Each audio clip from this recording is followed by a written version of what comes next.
नमस्कार। सामाजिक अध्ययन अन्तर्गत कक्षा 12 को एकाइ 10 अन्तर्गत पाठ नम्बर 3 को विषयवस्तुको बारेमा आजको यस अङ्कमा चर्चा गर्न गइरहेको छु। पाठ नम्बर 3 अन्तर्गत विषयवस्तु रहेको छ नेपालको अन्तर्राष्ट्रिय सम्बन्ध। आउनुहोस् पाठ नम्बर 3 मा रहेको नेपालको अन्तर्राष्ट्रिय सम्बन्धको बारेमा बुझ्ने कोसिस गरौँ। यस पाठमा हामी नेपालको अन्तर्राष्ट्रिय सम्बन्धको बारेमा चर्चा गर्नेछौँ। विशेष गरी नेपालको अन्तर्राष्ट्रिय सम्बन्ध के कस्तो रहेको छ भन्ने विषयवस्तुको बारेमा चर्चा गर्नेछौँ। विश्वका विभिन्न सङ्घ संस्थाहरूमा जस्तै दक्षिण एसियाली सहयोग सङ्गठन, दक्षिण एसियाली क्षेत्रीय स्वतन्त्र व्यापार क्षेत्र, त्यसैगरी बिमस्टेक, साप्टा, विश्व व्यापार सङ्गठन जस्ता सङ्घ सङ्गठनहरूसँग नेपालको के कस्तो सम्बन्ध रहेको छ भन्ने विषयवस्तुको बारेमा हामी यस पाठमा अध्ययन गर्नेछौँ। आउनुहोस् सबैभन्दा पहिला यसको पृष्ठभूमिको बारेमा अध्ययन गरौँ। किन विश्वका धनी पुँजीपति देशहरूले गरिब देशहरूलाई चाहिँ आफ्नो कब्जामा राख्ने कोसिस गरे भन्ने विषयवस्तुको बारेमा सबैभन्दा पहिला बुझ्ने कोसिस गरौँ। साधारणतया दोस्रो विश्वयुद्धको समाप्तिपछि विश्वका धनी पुँजीपति देशहरूले विश्वका गरिब देशहरूलाई चाहिँ आफ्नो कब्जामा राख्ने होडबाजी चल्यो। कारण एउटै थियो, त्यो थियो आफ्नो व्यापारिक गन्तव्यको खोजी गर्नु थियो। किनभने धनी पुँजीपति देशहरूले आफ्नो देशमा उद्योग धन्दा कल कारखानाको विस्तार गरेका थिए र त्यो उद्योग धन्दा कल कारखानाबाट उत्पादन भएका वस्तुहरू बेच्नका लागि ती गरिब देशहरूलाई आफ्नो बजारको रूपमा रोजेका थिए।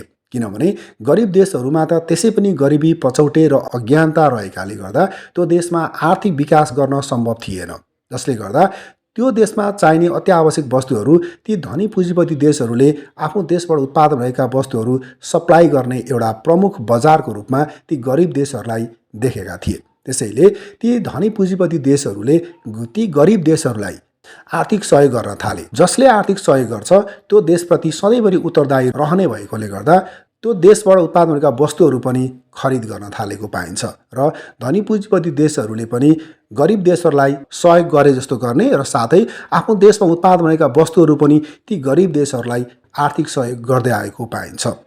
आउनुहोस् यिनै विषयवस्तुहरूको बारेमा बुझ्ने कोसिस गरौँ।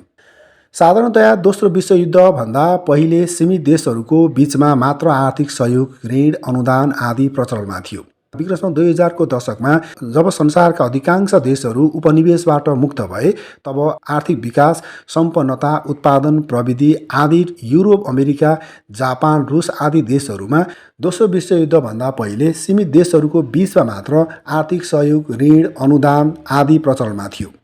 विक्रम 2000 को दशकमा जब संसारका अधिकांश देशहरू उपनिवेशबाट मुक्त भए तब आर्थिक विकास, सम्पन्नता, उत्पादन, प्रविधि आदि युरोप, अमेरिका, जापान, रुस आदि देशहरूमा गरिबी, अभाव, पछौटेपन, अशिक्षा तथा जनसङ्ख्याको ठूलो हिस्सा एसियामा रहन पुग्यो। यस्तो अवस्थामा आर्थिक रूपमा शक्तिशाली देशहरूले विश्व बजारलाई आफ्नो पहुँच बाहिर जान नदिनका लागि आर्थिक सहयोग, अनुदान, ऋण आदिको प्रचलन सुरु गरेको पाइन्छ। जसले गर्दा ती गरिब देशहरू धनी देशको सधैँभरि ऋणी हुने गर्दछन् अथवा उत्तरदायी हुने गर्दछन्। नेपालको परिप्रेक्ष्यमा कुरा गर्नुपर्दा विक्रम 2000 को दशक पश्चात संसारमा आर्थिक उदारीकरण, निजीकरण र विश्वव्यापीकरणको अवधारणा सुरुवात भएको पाइन्छ। विश्व ब्याङ्क र अन्तर्राष्ट्रिय मुद्रा कोषले संरचनागत कार्यक्रमहरू ल्याए पश्चात नेपालले पनि उनीहरूको शर्त मान्दै विक्रम 2030 को दशकदेखि आर्थिक ऋण सहयोग लिन थालेको पाइन्छ। नेपालले कुल विश्व व्यापारको करिब 0.1% मात्र अंश ओगटेको भए तापनि यसले हाल विश्वका करिब 150 मुलुकहरूसँग व्यापारिक सम्बन्ध कायम गरेको छ। नेपालले विक्रम 2060 भदौ 25 मा 148औं सदस्यको रूपमा विश्व व्यापार सङ्गठनको सदस्यता लिएको थियो। सन् 1816 को सुगौली सन्धि पश्चात अन्तर्राष्ट्रिय सम्बन्धले नयाँ दिशा लिएको पाइन्छ। खास गरी विक्रम 2007 सालको राजनीतिक परिवर्तन पश्चात अन्तर्राष्ट्रिय जगतसँग कूटनीतिक सम्बन्धको विस्तार, संयुक्त राष्ट्र सङ्घीय लगायत साझा हितका विषयमा विकासोन्मुख, अल्पविकसित र भूपरिवेष्टित मुलुकहरूसँग सहकार्य विस्तार तथा क्षेत्रीय सहयोगमा आबद्धता सुरु भएको पाइन्छ। नेपालको आर्थिक कूटनीतिक मूलभूत रूपमा अन्तर्राष्ट्रिय आर्थिक सम्बन्धलाई मुलुकको समृद्धि र विकासमा परिचालन गर्ने दिशामा केन्द्रित रहेको छ। अति कम विकसित मुलुकबाट विकासोन्मुख मुलुकमा स्तरोन्नति हुने, दिगो विकासका लक्ष्यहरू र राष्ट्रिय सोच हासिल गर्नेतर्फ नेपालको रहेको छ। नेपालले विक्रमसम्म 2077 सालसम्ममा 170 देशहरूसँग कूटनीतिक सम्बन्ध कायम गरी विदेशका विभिन्न 39 स्थानमा आवासीय कूटनीतिक नियोग क्रियाकलाप गरेको छ।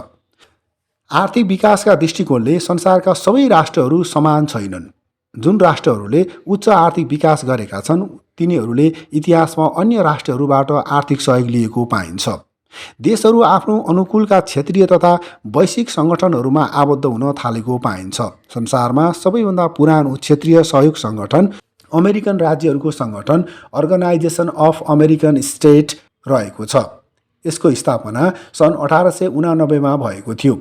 हाल यसका स्थायी सदस्य राष्ट्रहरू 35 वटा रहेका छन्। त्यसै गरी सन् 1945 स्थापित युरोपियन युनियनभित्र हाल 28 राष्ट्रहरू आबद्ध रहेका छन् भने विक्रमसम्म 2002 स्थापित सार्क सङ्गठनमा नेपाल सहित 8 सदस्य राष्ट्रहरू आबद्ध रहेका छन्। यसरी विश्वका देशहरू विभिन्न खण्डमा विभाजित भई अमेरिकन, युरोपियन र एसियन गरी आफ्नो आफ्नो सङ्गठन स्थापना गरेको पाइन्छ। जस्तै अमेरिकन सङ्गठन, युरोपियन सङ्गठन र एसियन सङ्गठन गरी विभिन्न सङ्गठनहरूको विस्तार गरेको पाइन्छ। अब हामी दक्षिण एसियाली क्षेत्रीय सहयोग सङ्गठनको बारेमा बुझ्ने कोसिस गर्दछौँ। आउनुहोस्, दक्षिण एसियाली क्षेत्रीय सहयोग सङ्गठन भन्ने संस्था के कसरी स्थापना भयो र यसको उद्देश्य के हो, यो सङ्गठनमा कुन कुन देशहरू यसका सदस्य राष्ट्रहरू छन्, यसको उद्देश्य र सिद्धान्तहरू के हुन् भन्ने विषयवस्तुको बारेमा हामी बुझ्ने कोसिस गरौँ। साधारणतया दक्षिण एसियाका 8 राष्ट्रहरू नेपाल, भारत, पाकिस्तान, बङ्गलादेश, श्रीलङ्का, भुटान, मालदिभ्स र अफगानिस्तान सार्कका सदस्य राष्ट्रहरू हुन् भने यसका पर्यवेक्षक राष्ट्रहरू चीन, जापान, युरोपियन सङ्घ, दक्षिण कोरिया, अमेरिका, अस्ट्रेलिया, इरान, मौरिसियस र म्यानमार हुन्। सार्कको स्थापना विक्रमसम्म 2042 मङ्सिर 23 ढाका सम्मेलनमा भएको थियो। सार्कको स्थापना कालमा अफगानिस्तान बाहेकका 7 राष्ट्रहरू सहभागी भएका थिए भने विक्रमसम्म 2062 अफगानिस्तानले सदस्यता लिएको थियो। सार्क राष्ट्रहरूमध्ये नेपाल, भुटान र अफगानिस्तान भूपरिवेष्टित राष्ट्र हुन् भने श्रीलङ्का र मालदिभ्स महासागरको बीचमा रहेका छन्। सार्क राष्ट्रमध्ये सबैभन्दा ठुलो भारत र सबैभन्दा सानो मालदिभ्स रहेको छ। सार्कका सबै राष्ट्रहरूमा भौगोलिक, धार्मिक, भाषिक, जातीय, लैङ्गिक, सामाजिक परिवेशमा विविधता रहेको पाइन्छ। विक्रमसम्म 2071 सार्कको 18औं शिखर सम्मेलन काठमाडौँमा भएको थियो। शिखर सम्मेलनको अध्यक्षता सदस्य राष्ट्रहरूले क्रमिक रूपमा गर्ने गर्दछन्। सार्कको सचिवालय नेपालको राजधानी काठमाडौँमा रहेको छ। यसरी हामीले दक्षिण एसियाली क्षेत्रीय सहयोग सङ्गठन अर्थात् सार्कको विषयमा बुझिसकेपछि अब हामी सार्कको उद्देश्य के हो, सार्क सङ्गठन केका लागि खोलियो, किन खोलियो भन्ने विषयवस्तुको बारेमा बुझ्ने कोसिस गरौँ। यो संस्थाले गर्ने के हो, यो सार्कका देशहरूभित्र के कस्तो विषयवस्तुलाई प्रमुखताका साथ हेर्ने गर्दछन् भन्ने विषयवस्तुको बारेमा बुझ्ने कोसिस गरौँ। साधारणतया सार्कको उद्देश्य दक्षिण एसियाका जनताको हितको वृद्धि गर्नु, सामूहिक आत्मनिर्भरतालाई सुदृढ पार्नु, विभिन्न क्षेत्रमा सक्रिय सहयोग र आपसी सहयोगलाई बढावा दिनु र अन्तर्राष्ट्रिय तथा क्षेत्रीय सङ्गठनहरूसँग सहकार्य गर्नु रहेको छ। यिनै विषयवस्तुहरूको बारेमा प्रमुख रूपमा जोड दिएर सहयोग गर्नु सार्कको प्रमुख उद्देश्य रहेको पाइन्छ। त्यसैगरी सार्कको सिद्धान्तको विषयमा कुरा गर्नुपर्दा सार्क राष्ट्रहरूले एक आपसमा गर्ने व्यवहारहरू 5 सिद्धान्तमा आधारित छन्। सार्वभौम समानता, क्षेत्रीय अखण्डता, राजनीतिक स्वतन्त्रता, सदस्य देशको आन्तरिक मामिलामा हस्तक्षेप नगर्ने र आपसी हित प्रवर्धन गर्नु सार्क देशहरूको प्रमुख सिद्धान्त रहेको छ। त्यसैगरी सार्कका सहकार्यका क्षेत्रहरूमा कुरा गर्नुपर्दा सार्कका सहकार्य क्षेत्रहरू प्रमुख रूपमा 14 वटा रहेका छन्। सार्क सङ्गठनले चाहिँ आफ्ना सदस्य देशहरूको बिचमा चाहिँ कुन कुन क्षेत्रमा चाहिँ प्रमुख रूपमा सहयोग गर्ने गर्दछन् भन्ने विषयवस्तुको बारेमा अब हामी बुझ्ने कोसिस गरौँ।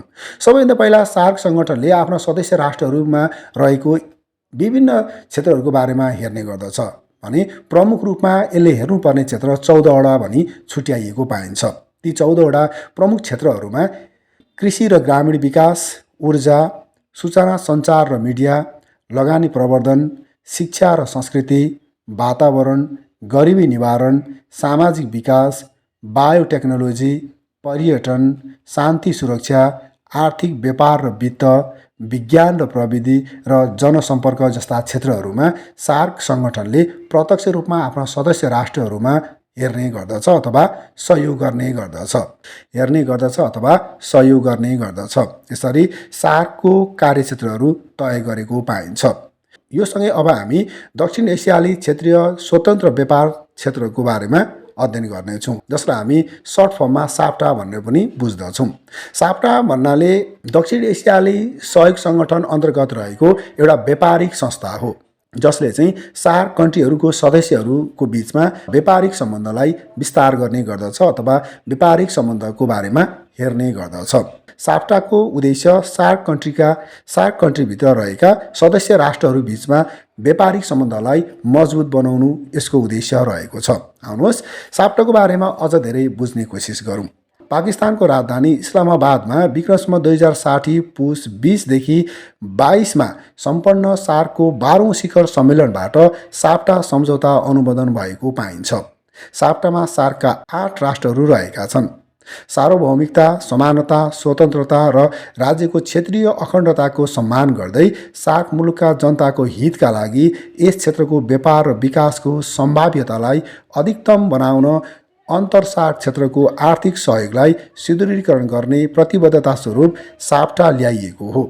यस स्वतन्त्र व्यापार सम्बन्धी प्रतिबद्धताले समूहभित्र बसेका सदस्य राष्ट्रलाई अवसर प्रदान गरिरहेको छ, अर्थात् सार्क कन्ट्रीभित्र रहेका सदस्य राष्ट्रहरूको व्यापारिक सम्बन्धलाई अझ धेरै बढाउने र सहज पारवहन गर्नलाई सहज बनाउने कुरालाई बढी जोड दिने गर्दछ। आउनुहोस् साप्टाका उद्देश्यहरूको बारेमा चर्चा गरौँ। सबैभन्दा पहिला सदस्य राष्ट्रहरूबीच वस्तुको अन्तर्सीमा आवागमनमा अवरोध हटाई सरलीकरण गर्ने यसको प्रमुख उद्देश्य रहेको छ। त्यसै गरी स्वतन्त्र व्यापार क्षेत्रमा स्वच्छ प्रतिस्पर्धालाई प्रोत्साहन गर्ने रहेको छ। त्यसै गरी सम्झौताको कार्यान्वयनका लागि प्रभावकारी संयन्त्र स्थापना गर्ने रहेको छ भने परस्पर लाभको विस्तार र वृद्धिबाट अरू थप क्षेत्रीय सहयोगका लागि आवश्यक संरचना तयार गर्ने यसको प्रमुख उद्देश्य रहेको छ। त्यसै गरी अब हामी साप्टाका सिद्धान्तहरूको बारेमा पनि चर्चा गर्नेछौँ। आउनुहोस् साप्टाका सिद्धान्तहरू के हुन् यसको बारेमा पनि हामी बुझ्ने कोसिस गरौँ। सबैभन्दा पहिला सदस्य राष्ट्रहरूमा हुने वस्तु र सामानको ओसार पसारलाई सहजीकरण गर्दै व्यवधानहरूलाई हटाउने यसको प्रमुख उद्देश्य रहेको छ। त्यसै गरी सदस्य राष्ट्रहरूको समग्र समानुपातिक फाइदालाई सुनिश्चित गर्दै खुल्ला व्यापार क्षेत्रमा स्वच्छ प्रतिस्पर्धाको वातावरणलाई प्रवर्धन गर्ने रहेको छ। त्यसै गरी सम्झौताको कार्यान्वयन र यसबाट पर्ने प्रभावको अध्ययनका लागि तथा संयुक्त प्रशासन एवं विवाद समाधानका लागि समेत प्रभावकारी अपनाउने यसको प्रमुख उद्देश्य रहेको छ। त्यसै गरी प्रस्तुत सम्झौताबाट हुने आपसी लाभलाई बढावा र विस्तार गर्न थप क्षेत्रीय सहयोगका खाका तयार गर्ने यसको अर्को उद्देश्य रहेको छ। यसरी हामीले साप्टाको उद्देश्यको बारेमा बुझिसकेपछि अब हामी साप्टाका फाइदाहरूको बारेमा पनि चर्चा गर्नेछौँ। सबैभन्दा पहिला सदस्य राष्ट्रहरूले उत्पादन वृद्धि गरी तुलनात्मक लाभ प्राप्त गर्न सक्दछन्। दोस्रोमा सदस्य राष्ट्रहरूबीच विशिष्टीकरणको लाभ प्राप्त हुन सक्दछ। त्यसै गरी तेस्रोमा भन्सार तथा गैर भन्सार सम्बन्धी अवरोध घट्न गई अन्तर क्षेत्रीय व्यापारमा वृद्धि हुने गर्दछ। त्यसै गरी चौथोमा विकसित राष्ट्रहरूद्वारा अन्तर्राष्ट्रिय बजारमा ल्याइने प्रतिकूलताहरू विरुद्ध सामूहिक आवाज उठाउन सक्ने छन्। त्यसै गरी पाँचौँमा विशिष्टताले उत्पादनमा विस्तार हुनुका साथै अधिक बाहिरी लगानी आकर्षित हुन सक्दछ। त्यसै गरी अन्तिममा छ यस क्षेत्रमा उपलब्ध साधन तथा स्रोतको अधिकतम उपयोग गर्न सकिन्छ। यसरी साप्टाका फाइदाहरूको बारेमा चर्चा गरिसकेपछि अब हामी बिमस्टेक भन्ने संस्थाको बारेमा अध्ययन गर्नेछौँ। आउनुहोस् बिमस्टेक भनेको कस्तो संस्था हो र यसका उद्देश्यहरू के हुन्, यसका फाइदाहरू के छन्, यसका सदस्य राष्ट्रहरू के हुन्, यसको कार्यक्षेत्रहरू के हो भन्ने विषयवस्तुको बारेमा हामी बुझ्ने कोसिस गरौँ। साधारणतया बिमस्टेक भन्नाले बहुक्षेत्रीय प्राविधिक र आर्थिक सहयोगका लागि बङ्गालको खाडी पहल बिमस्टेकको स्थापना विक्रम 2054मा ब्याङ्ककमा भएको थियो। दक्षिण एसिया र दक्षिण पूर्वी एसियाका 7 राष्ट्रहरू बङ्गलादेश, भारत, श्रीलङ्का, थाइल्यान्ड, भुटान, म्यानमार र नेपाल यसका सदस्य राष्ट्रहरू हुन्। यी राष्ट्रहरू विश्वका सामु एउटा अलग पहिचानका साथ उपस्थित भएका छन्, किनकि यी राष्ट्रमा करिब 1.5 बिलियन वा विश्व जनसङ्ख्याका करिब 22% मानिस बसोबास गर्ने गर्दछन् भने करिब 2.7 ट्रिलियन अमेरिकी डलर कुल गार्हस्थ उत्पादन रहेको छ। प्रारम्भमा 4 सदस्य राष्ट्रहरू बङ्गलादेश, भारत, श्रीलङ्का र थाइल्यान्ड मिलेर विक्रम 2054 पुस 7मा बङ्गलादेश, भारत, श्रीलङ्का र थाइल्यान्ड आर्थिक सहयोग नामक संस्थाको स्थापना गरेका थिए। विक्रमसम्म 2054मा नै म्यानमारले यसको सदस्यता लिएको थियो। विक्रमसम्म 2061मा नेपाल र भुटान पनि यसको सदस्य बनेपछि यसको नाम परिवर्तन गरी बिमस्टेक राखिएको थियो। यसरी हामीले बिमस्टेकको बारेमा बुझिसकेपछि अब हामी बिमस्टेकका उद्देश्यहरू के हुन् भन्ने विषयवस्तुको बारेमा बुझ्ने कोसिस गरौँ। सबैभन्दा पहिला बिमस्टेकको उद्देश्य अन्तर्गत तीव्र आर्थिक विकास गर्न सक्षम वातावरणको सिर्जना गर्नु रहेको छ। त्यसै गरी विकासका उपक्षेत्रको सामाजिक विकासको गतिमा तीव्रता ल्याउनु रहेको छ। त्यसै गरी साझा चासोका मामिलामा सक्रिय साझेदारी र आपसी सहयोगमा वृद्धि गर्नु रहेको छ। त्यसै गरी प्रशिक्षण र अनुसन्धान सुविधामा वृद्धि गर्न एक अर्कालाई सहयोग प्रदान गर्नु रहेको छ। त्यसै गरी सदस्य राष्ट्रहरूको राष्ट्रिय विकास योजनाहरूको सफलताका लागि प्रभावकारी सहयोग गर्ने रहेको छ। त्यसै गरी वर्तमान अन्तर्राष्ट्रिय र क्षेत्रीय सङ्गठनहरूसँग घनिष्ठ र लाभदायक सम्बन्ध कायम गर्नु रहेको छ। त्यसै गरी उपक्षेत्रको विकासमा अधिक लाभदायी परियोजनामा सहयोग पुर्याउनु रहेको छ। यसरी बिमस्टेकको उद्देश्यहरू तय गरेको पाइन्छ र यस अन्तर्गत यी उद्देश्यहरू प्राप्त गर्नका लागि बिमस्टेकका सदस्य राष्ट्रहरू अघि बढेको पाइन्छ। बिमस्टेकको कार्यक्षेत्रहरूको बारेमा कुरा गर्नुपर्दा बिमस्टेकका प्रमुख 15वटा कार्यक्षेत्रहरू तय गरेको पाइन्छ भने बिमस्टेक राष्ट्रका सदस्यहरूले यी 15वटा क्षेत्रहरूको बारेमा प्रमुख रूपमा काम गर्ने गरेको पाइन्छ। सबैभन्दा पहिला कृषि, ऊर्जा, यातायात र सञ्चार, व्यापार र लगानी, संस्कृति, वातावरण र विपद व्यवस्थापन, गरिबी निवारण, प्रविधि, माछा पालन, पर्यटन, जनस्वास्थ्य, आतंकवाद र अन्तर्राष्ट्रिय अपराध, जनसम्पर्क र जलवायु परिवर्तन जस्ता क्षेत्रहरू बिमस्टेकका कार्यक्षेत्रहरूको प्रमुख क्षेत्रहरू पर्ने गर्दछन्। यसरी बिमस्टेकले आफ्नो कार्यक्षेत्रहरू तय गरेको पाइन्छ। आफ्ना सदस्य राष्ट्रहरूभित्र यी 15वटा क्षेत्रहरूमा प्रत्यक्ष रूपमा एक अर्कामा सहयोग गर्दै अघि बढेको पाइन्छ।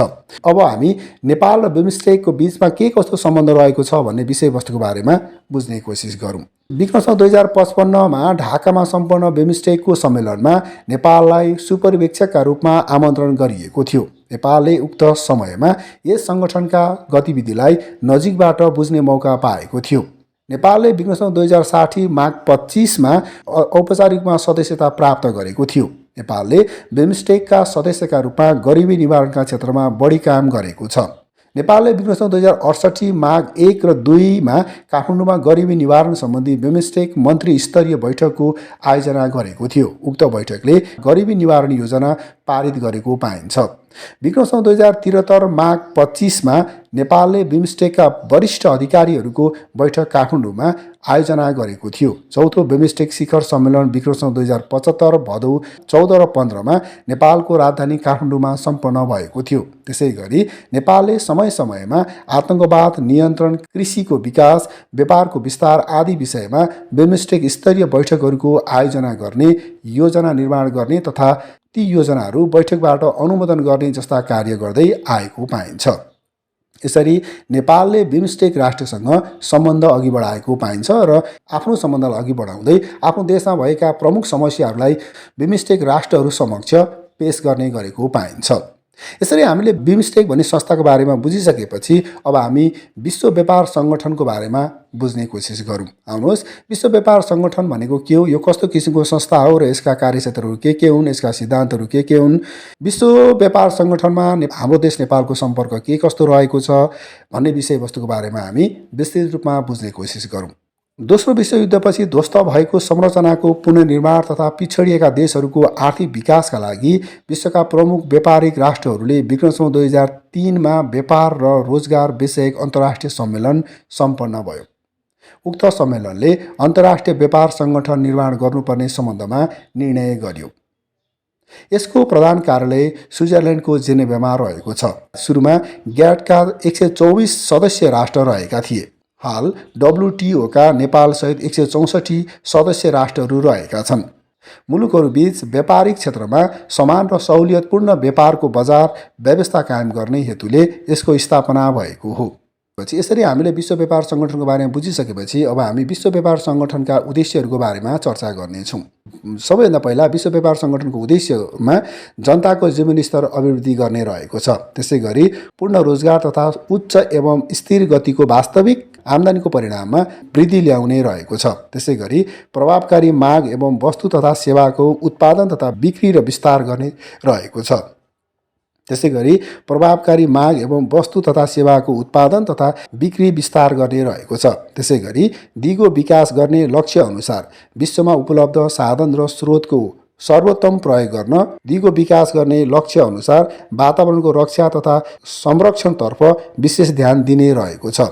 त्यसै गरी विकासशील राष्ट्रहरू, त्यसमा पनि खास गरी अधिकतम विकसित राष्ट्रहरूबीच तिनीहरूको आर्थिक विकासको आवश्यकता अनुसार अन्तर्राष्ट्रिय व्यापारमा सहभागिता बढाउने रहेको छ। त्यसै गरी अन्तमा रहेको छ उपयुक्त उद्देश्यहरू हासिल गर्न एकीकृत व्यावहारिक तथा निस्वार्थ बहुपक्षीय व्यापार प्रणाली विकास गर्ने रहेको छ।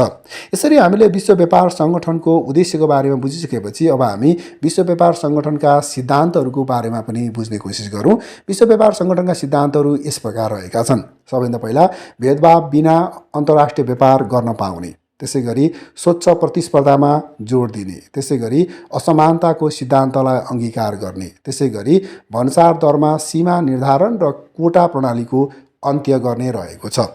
यसरी हामीले विश्व व्यापार सङ्गठनको सिद्धान्तको बारेमा बुझिसकेपछि अब हामी विश्व व्यापार सङ्गठनका कार्यहरू के हुन् भन्ने विषयवस्तुको बारेमा पनि हामी बुझ्ने कोसिस गरौँ। सबैभन्दा पहिला विश्व व्यापार सङ्गठनका कार्यहरूमा सर्वपक्षीय तथा बहुपक्षीय सम्झौतालाई लागू तथा कार्यान्वयन गर्ने रहेको छ। त्यसै गरी बहुपक्षीय व्यापार सम्बन्धी वार्ताहरूका लागि मञ्चका रूपमा कायम गर्ने रहेको छ। त्यसै गरी व्यापार सम्बन्धी विवाद निराकरणको प्रयास गर्ने रहेको छ। त्यसै गरी राष्ट्रिय व्यापार नीतिहरूको निरीक्षण गर्ने रहेको छ। त्यसै गरी विश्व आर्थिक नीतिहरूको तर्जुमा सङ्कलन, अन्य अन्तर्राष्ट्रिय निकायहरूसँग सहयोगात्मक सम्बन्ध कायम गर्ने रहेको छ। यसरी विश्व व्यापार सङ्गठनका कार्यहरूको बारेमा हामीले बुझिसकेपछि अब हामी विश्व व्यापार सङ्गठन र नेपालको बिचमा के कस्तो सम्बन्ध रहेको छ भन्ने बारेमा हामी बुझ्ने कोसिस गरौँ। नेपालले कुल विश्व व्यापारको करिब 0.1% मात्र अंश ओगटेको पाइन्छ। नेपालले विश्व व्यापार सङ्गठनमा आबद्ध राष्ट्रहरूमध्ये अधिकांश राष्ट्रसँग व्यापारिक सम्बन्ध कायम गरेको छ।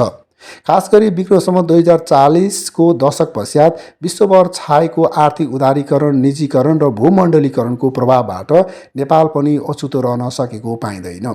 नेपालले विक्रमसम्वत 2039 मा ग्याटको पर्यवेक्षक सदस्यता र विक्रमसम्वत 2059 मा विश्व व्यापार सङ्गठनको सदस्यता लिएको थियो।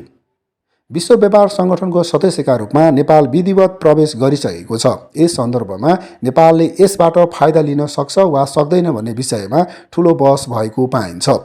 नेपालले विश्व व्यापार सङ्गठनको सदस्य प्राप्त गरिसकेपछि नेपालका लागि केही अवसरहरू पनि रहेका छन् र केही चुनौतीहरू पनि रहेका छन्। नेपालले आफ्ना लागि सिर्जना भएका अवसरहरूलाई अधिकतम उपयोग गर्ने र चुनौतीहरूलाई न्यून गर्ने नीति अवलम्बन गर्नुपर्ने रहेको छ।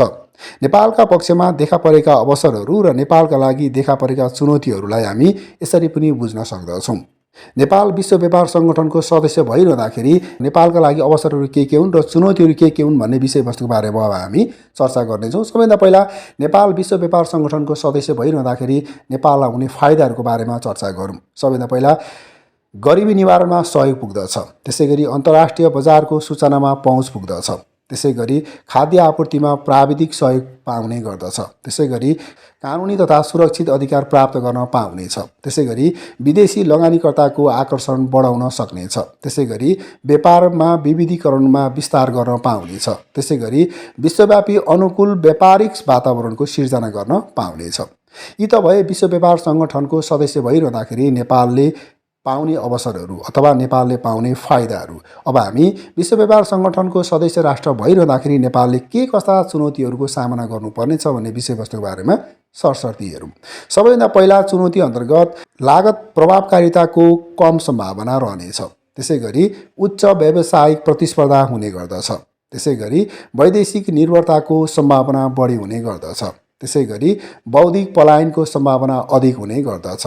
त्यसै गरी कोटा वितरणमा निषेध हुने गर्दछ। त्यसै गरी खुल्ला व्यापारको अवैज्ञानिक प्रावधान रहने गर्दछ। यसरी नेपालले विश्व व्यापार सङ्गठनको सदस्य हुँदाखेरि बिहोर्नुपर्ने चुनौतीहरू रहेका छन्। यो सँगै हामीले यस पाठको बारेमा सरसर्ती कुरा गर्नुपर्दाखेरि सबैभन्दा पहिला हामीले विश्वका धनी पुँजीपति देशहरूले विश्वका गरिब देशहरूलाई किन आर्थिक सहयोग गर्छन् भन्ने विषयवस्तुको बारेमा चर्चा गऱ्यौँ। त्योसँगै नेपाल र विश्वबीचको सम्बन्धको बारेमा पनि हामीले चर्चा गऱ्यौँ। त्यसपछि हामीले सार्क कन्ट्रीको बारेमा चर्चा गऱ्यौँ। सार्कका सदस्य राष्ट्रहरू र सार्कको उद्देश्य, सिद्धान्त र कार्यक्षेत्रहरू के हुन् भन्ने विषयवस्तुको बारेमा अध्ययन गऱ्यौँ। त्यसपछि हामीले सार्कसँग सम्बन्धित संस्था, जसलाई हामी साप्टा भनेर चिन्छौँ, साप्टा संस्थाको बारेमा पनि हामीले चर्चा गऱ्यौँ। साप्टा सार्कको एउटा व्यापारिक संस्था हो जुन सार्क सदस्य राष्ट्रहरूको बीचमा हुने व्यापारिक सम्बन्धलाई नजिकबाट हेर्ने गर्दछ अथवा व्यापारिक सम्बन्धलाई सहजता प्रदान गर्ने गर्दछ। त्योसँगै हामीले बिमस्टेक राष्ट्रहरूको बारेमा पनि चर्चा गऱ्यौँ र बिमस्टेक राष्ट्रहरूमा कुन कुन सदस्य राष्ट्रहरू छन् र बिमस्टेकका कार्यक्षेत्रहरू के हुन् र यसका उद्देश्यहरू के हुन् भन्ने बारेमा पनि हामीले चर्चा गऱ्यौँ। त्योसँगै हामीले विश्व व्यापार सङ्गठनको बारेमा पनि चर्चा गऱ्यौँ। विश्व व्यापार सङ्गठनमा नेपालको के कस्तो सम्बन्ध रहेको छ भन्ने विषयवस्तुको बारेमा पनि हामीले चर्चा गऱ्यौँ र अन्त्यमा हामीले विश्व व्यापार सङ्गठनको सदस्य भइरहँदाखेरि हाम्रो देश नेपालले पाउने अवसर र चुनौतीहरू के छन् भन्ने विषयवस्तुको बारेमा पनि चर्चा गऱ्यौँ। यो सँगै आजको यस अङ्कको बारेमा गर्नुपर्ने चर्चा सकिएको छ। आगामी अङ्कमा अरू विषयवस्तुको बारेमा जानकारी लिनका लागि तपाईहरूले हाम्रो यस च्यानललाई लाइक र सब्सक्राइब गर्नुपर्ने हुन्छ र छेउमा रहेको बेल आइकनलाई पनि क्लिक गर्नुपर्ने हुन्छ। यति गर्नुभयो भने आगामी अङ्कमा अरू विषयवस्तुहरूको बारेमा गरिएको चर्चा सबैभन्दा पहिला तपाईँले प्राप्त गर्नुहुनेछ भन्दै आजको यस अङ्कबाट बिदा हुन चाहन्छु। हवस् त, धन्यवाद।